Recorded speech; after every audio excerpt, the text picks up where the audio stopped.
नमस्कार मंडळी, मी सध्या आहे हरिद्वारमध्ये. मी निघालो आहे बद्रीनाथांच्या दर्शनासाठी.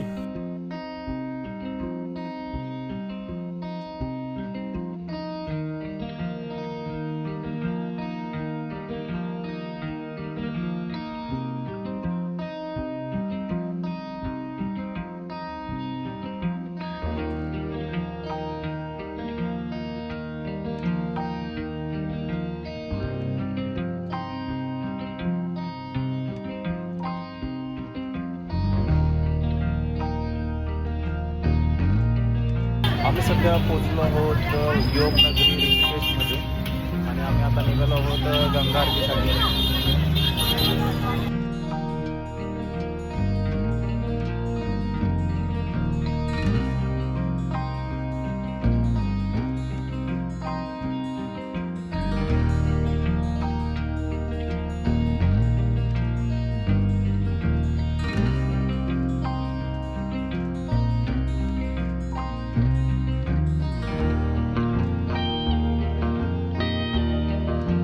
गंगा आरतीची वेळ झालेली आहे. भक्तांनी खूप अशी गर्दी केलेली आहे गंगा आरतीसाठी.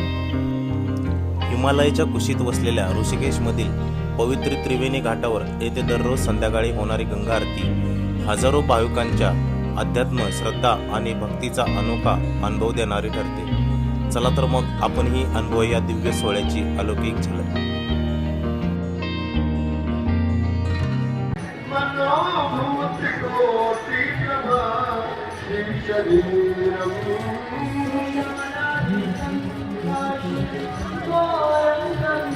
शंभूबासांनी माननीय मेयर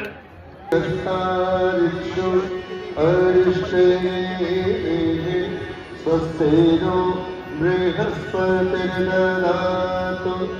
यतः समीहसे ततो अभयं कुरु शरणः कुरु प्रजाभ्यो भयन्नः पशुभ्यः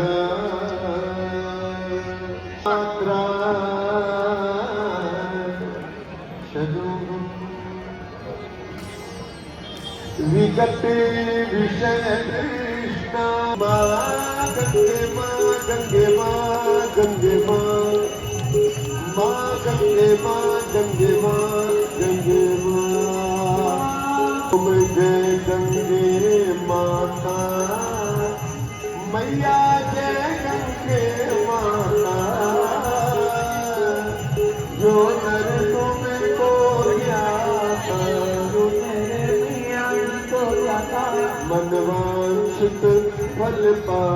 गंगेच्या पवित्र तीरावर वसलेला त्रिवेणी घाट हा ऋषिकेशमधील सर्वात प्रसिद्ध आणि श्रद्धास्थान मानला जातो.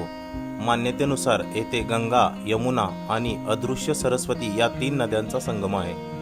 त्यामुळे या स्थळाला विशेष धार्मिक महत्त्व प्राप्त झालेले आहे. त्रिवेणी घाटाजवळ असलेलं मार्केट पर्यटक आणि भाविकांसाठी खूप लोकप्रिय आहे. येथे धार्मिक वस्तूंपासून ते स्थानिक हस्तकलेपर्यंत अनेक गोष्टी सहज उपलब्ध होतात. मार्केट फिरून झाल्यानंतर आम्ही जेवणासाठी एका शुद्ध शाकाहारी हॉटेलमध्ये थांबलो. रात्री ऋषिकेशमध्ये मुक्काम करून आम्ही सकाळी देवप्रयागच्या दिशेने निघालो. देवप्रयाग हे ऋषिकेशपासून साधारण 70 ते 80 किलोमीटर अंतरावर आहे. डोंगराळ रस्त्यामुळे हा प्रवास साधारण 2 ते 2.5 तासांचा असतो. एका बाजूला उंच डोंगर आणि दुसऱ्या बाजूला खळखळत वाहणारी गंगा. हा संपूर्ण प्रवास डोळ्यात साठवून ठेवावा असा आहे. आणि अखेर आपण पोचलो आहोत पंचप्रयागापैकी एक असलेलं म्हणजेच देवप्रयाग या ठिकाणी. देवप्रयाग हे पवित्र स्थान आहे जिथे भागीरथी आणि अलकनंदा या 2 नद्यांचा संगम होतो. या संगमानंतर या नदीला गंगा हे नाव प्राप्त होतं. एका बाजूला हिरवट निळ्या रंगाची अलकनंदा आणि दुसऱ्या बाजूला गडद रंगाची भागीरथी या 2 नद्यांचा मिलाप पाहणं म्हणजे निसर्गाचा अद्भुत चमत्कार अनुभवण्यासारखा आहे.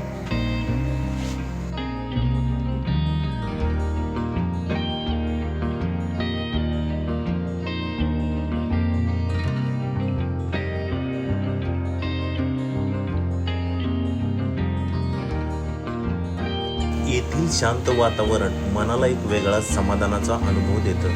घाटावर बसून संगमाकडे पाहताना वेळ कसा निघून जातो ते समजतही नाही. इथे येऊन मन न कळत शांत होतं. जर तुम्ही उत्तराखंडमध्ये फिरायला येणार असाल तर देवप्रयागला नक्की भेट द्या.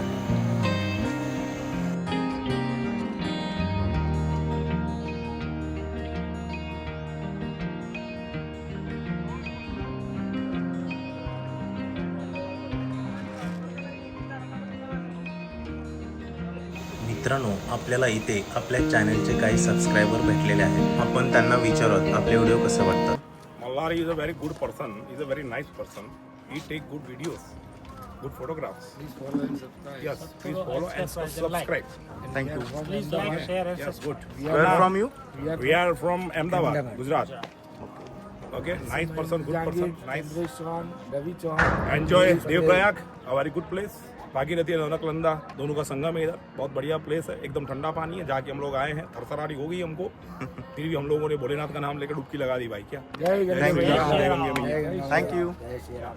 पटी जी. संगमाच्या दिशेने खाली जात असताना आपल्याला गंगामयाचं सुंदर असं मंदिर दिसून येतं. त्याचबरोबर महादेवाचं देखील मंदिर आपल्याला दिसून येतं.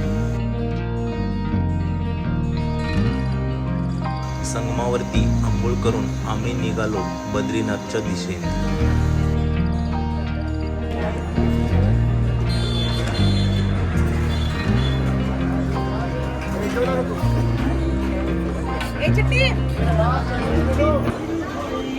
बद्रीनाथच्या दिशेने प्रवास करत असताना रस्त्यातच आम्हाला भंडाऱ्याच्या प्रसादाचा लाभ मिळाला. जाता जाता आम्ही धारीमाचेही दर्शन घेतले. रात्रीच्या वेळी मा धारीचे मंदिर खूपच सुंदर दिसत होते.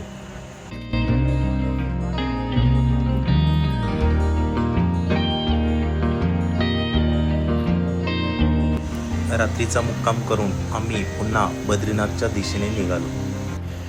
बद्रीनाथकडे जाणारा हा रस्ता म्हणजे श्रद्धा आणि निसर्ग यांचं सुंदर मिश्रण. एका बाजूला उंच पर्वतरांगा तर दुसऱ्या बाजूला खोल दऱ्यामधून वाहणारी अलकनंदा नदी आपली सतत सोबत करत असते. या रस्त्यावर अनेक तीव्र वळण येतात. प्रत्येक वळणानंतर समोर उभं राहतं एक नवीन दृश्य. कधी हिरव्यागार डोंगराची साथ तर कधी ढगांनी वेढलेली शिखरे. संपूर्ण प्रवासात अलकनंदा नदीचा खळखळाता प्रवाह आपल्याला ऊर्जा देत राहतो. तिच्या आवाजात एक वेगळी शांतता दडलेली असते. हिमालयातील हा रस्ता जितका सुंदर आहे तितकाच आव्हानात्मकही आहे. पावसाळ्यात अनेकदा दरडी कोसळण्याच्या घटना घडतात आणि वाहतूक ठप्प होते. त्यामुळे प्रवास करण्यापूर्वी हवामानाची माहिती घेणं अत्यंत आवश्यक आहे.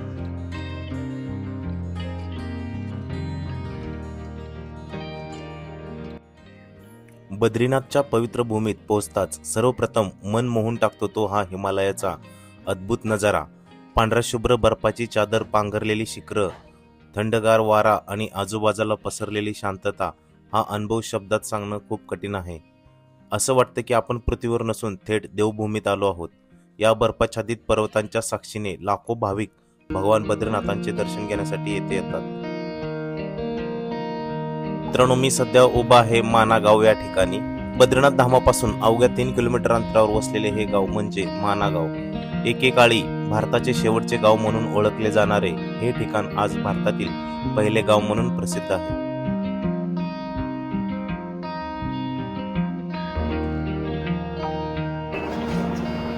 बद्रीनाथला येण्यासाठी हेलिकॉप्टरची देखील सोय आहे. हेलिकॉप्टरमुळे प्रवासाचा वेळ वाचतो, थकवा कमी होतो आणि ज्येष्ठ नागरिकांनाही सहज दर्शन घेता येतं. परंतु हवामानामुळे उड्डाणाच्या वेळामध्ये बदल होऊ शकतो, त्यामुळे संयम होणं महत्त्वाचं आहे.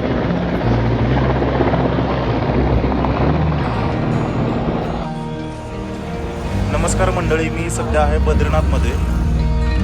तुम्ही बघू शकता की सध्या दर्शनासाठी लांबच्या लांब रांग लागलेली आहे. बघू शकता तुम्ही.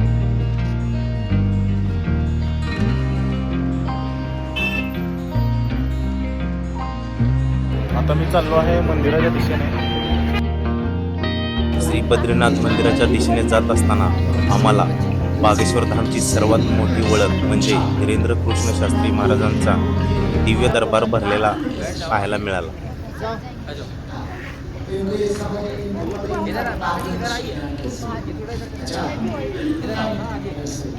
जाने के लिए तो रास्ता दीजिए. समझ में नहीं आ रहा है आप लोगों को.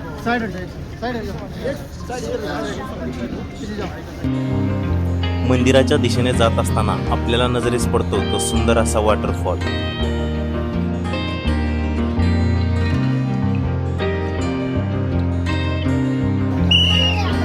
आपण सध्या येऊन पोचलो आहोत बद्रीनाथ मंदिराच्या अगदी जवळ. मंदिराकडे जाण्यासाठी आपल्याला अलकनंदा नदीवरील ब्रिज पार करून जावे लागते.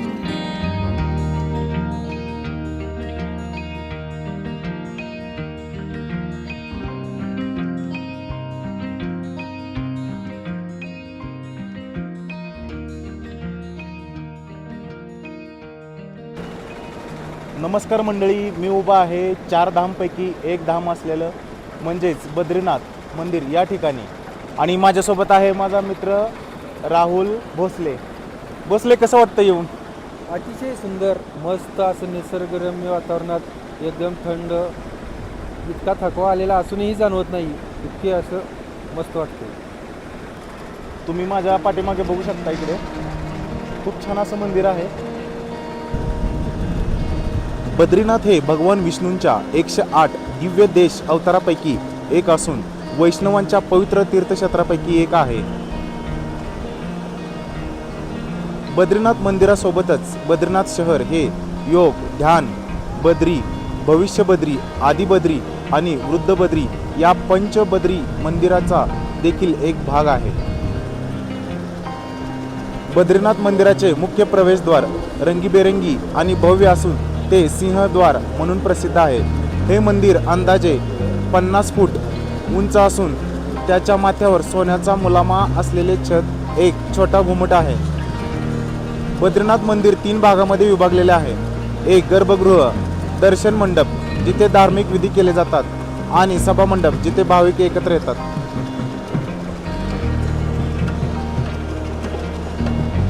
आज पद्मिनी एकादशी निमित्त भाविकांनी खूपच अशी गर्दी केलेली आहे. तुम्ही बघू शकता पाठीमागे जवळजवळ 2 किलोमीटर इतकी रांग आहे. यासाठी तुम्हाला कमीत कमी 10 ते 12 तासांचा दर्शनासाठी वेळ लागू शकतो.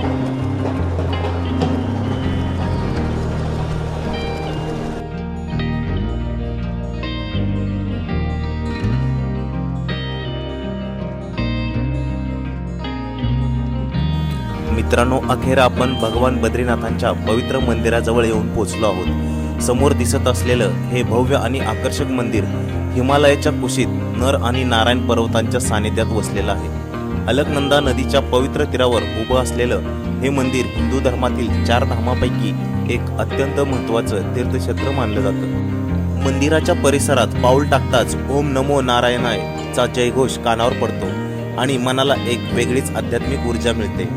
देशाच्या कानाकोपऱ्यातून आलेले हजारो भाविक भगवान बद्री विशालांच्या दर्शनासाठी उत्सुकतेने रांगेत उभे असतात.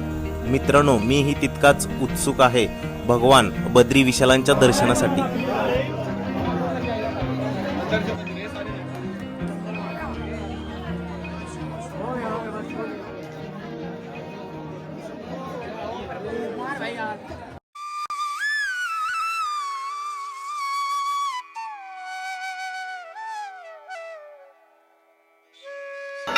फायनली आमचं बद्रीनाथाचं दर्शन झालेलं आहे. खूप इच्छा होती दर्शन घ्यायची, त्या बाबतीत आम्ही नक्की असल्यामुळे आमचं दोघांची दर्शन लवकर झाली.